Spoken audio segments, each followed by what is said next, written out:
Alléluia. Nous voici dans une nouvelle journée, un nouveau départ. Chaque matin, avant de courir après les activités de la vie, nous devons remettre nos vies, nos projets, nos familles entre les mains de Dieu. Car une journée bénie commence toujours par une prière puissante. Aujourd'hui, le Saint-Esprit m'a conduit à prier pour tous les premiers-nés. Mais que tu sois premier-né ou non, reçois cette parole car elle a la capacité de briser les malédictions, restaurer les positions et libérer les destinées bloquées. Quelqu'un dit Amen. La Bible déclare dans Deutéronome 33:6 que Ruben vive et qu'il ne meure point, que les hommes soient nombreux. Bien-aimé, ce que Moïse déclare ici est puissant. Il est en train de briser la malédiction que Jacob, le père biologique de Ruben, avait relâchée sur lui dans Genèse 49, 3 à 4. Il a dit, Ruben, toi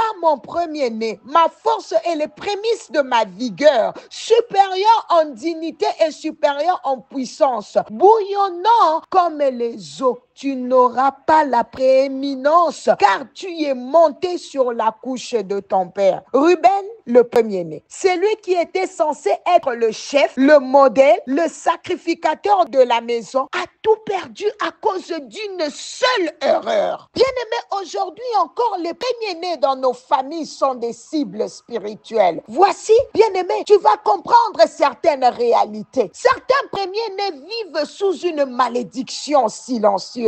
Ils sentent qu'ils n'avancent pas. Malgré ta force, premier-né, ton intelligence, rien ne marche. Il y a un poids invisible, un frein spirituel, une voix qui parle contre toi. Et d'un autre côté, tu vas remarquer que certains premiers-nés sont négligents, passifs ou sans ambition. Ils sont devenus froids, insensibles, désengagés. Pendant ce temps, ce sont leurs petits frères et sœurs qui deviennent des piliers. Est-ce que vous avez déjà remarqué ça? Bien-aimés, d'un autre côté encore, les premiers-nés sont surchargés de responsabilités. Ils se sacrifient pour la famille au point d'oublier leur propre vie. Ils deviennent les pères ou mères de la maison, mais eux-mêmes n'ont rien construit. Et il y a une chose que j'ai remarquée dans nos familles africaines. Tu verras, le premier-né de garçon, tout le monde est après lui. Oh, c'est notre papa. Lui, c'est notre papa. Non, non, non, non, non, non, non. Il est votre frère, ce n'est pas votre papa. Ce sont des choses qui emmènent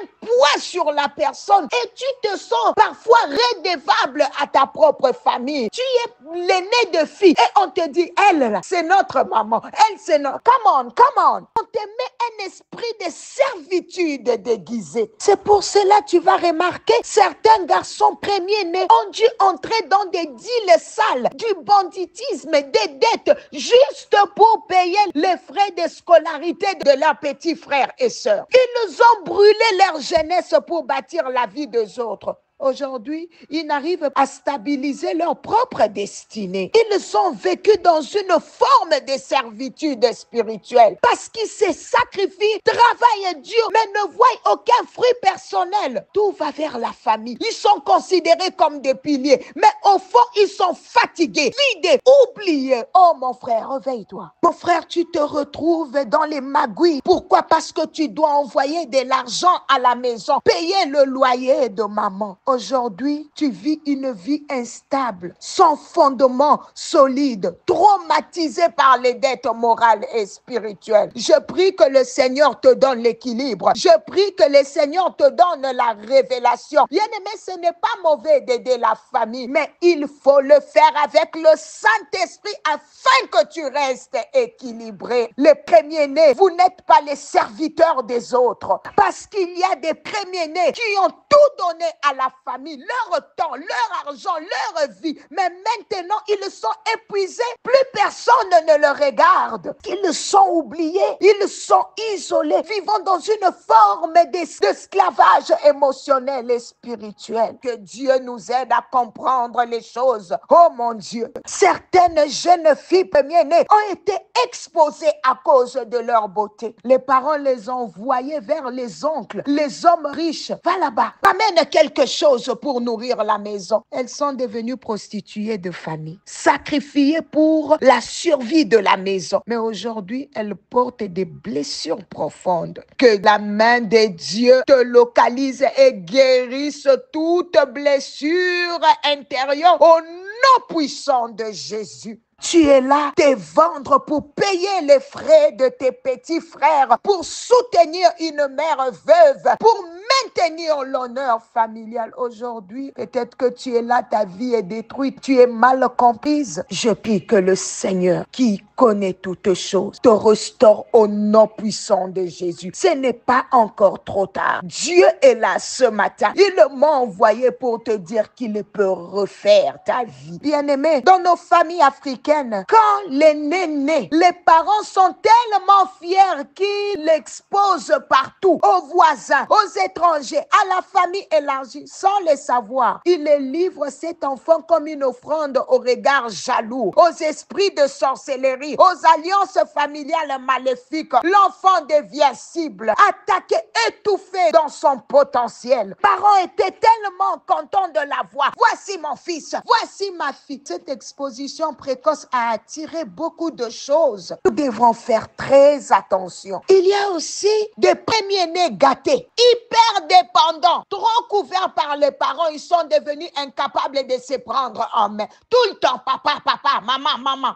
Ils n'ont pas grandi émotionnellement. Écoute ce que la Bible dit à propos du premier-né. Tu y es ma force, la prémisse de ma vigueur, supérieur en dignité, supérieur en puissance. Voilà ce que Satan combat. Il voit en toi la force, la dignité, la prééminence, la puissance. Alors il envoie la confusion, les péchés, les pièges, les malédictions, les divisions dans ta famille. Ruben était destiné à devenir souverain sacrificateur, héritier principal, père des chefs des tribus. Mais il est tombé dans l'abîme d'une erreur sexuelle. Il a perdu la confiance de son père. Sa position lui a été retirée. Bien-aimé, tu es peut-être premier-né. Tu sais que tu n'es plus considéré dans ta maison, dans ta famille, que tu as perdu ta place à cause d'un échec, d'un péché, d'un mauvais choix, ou simplement à cause des forces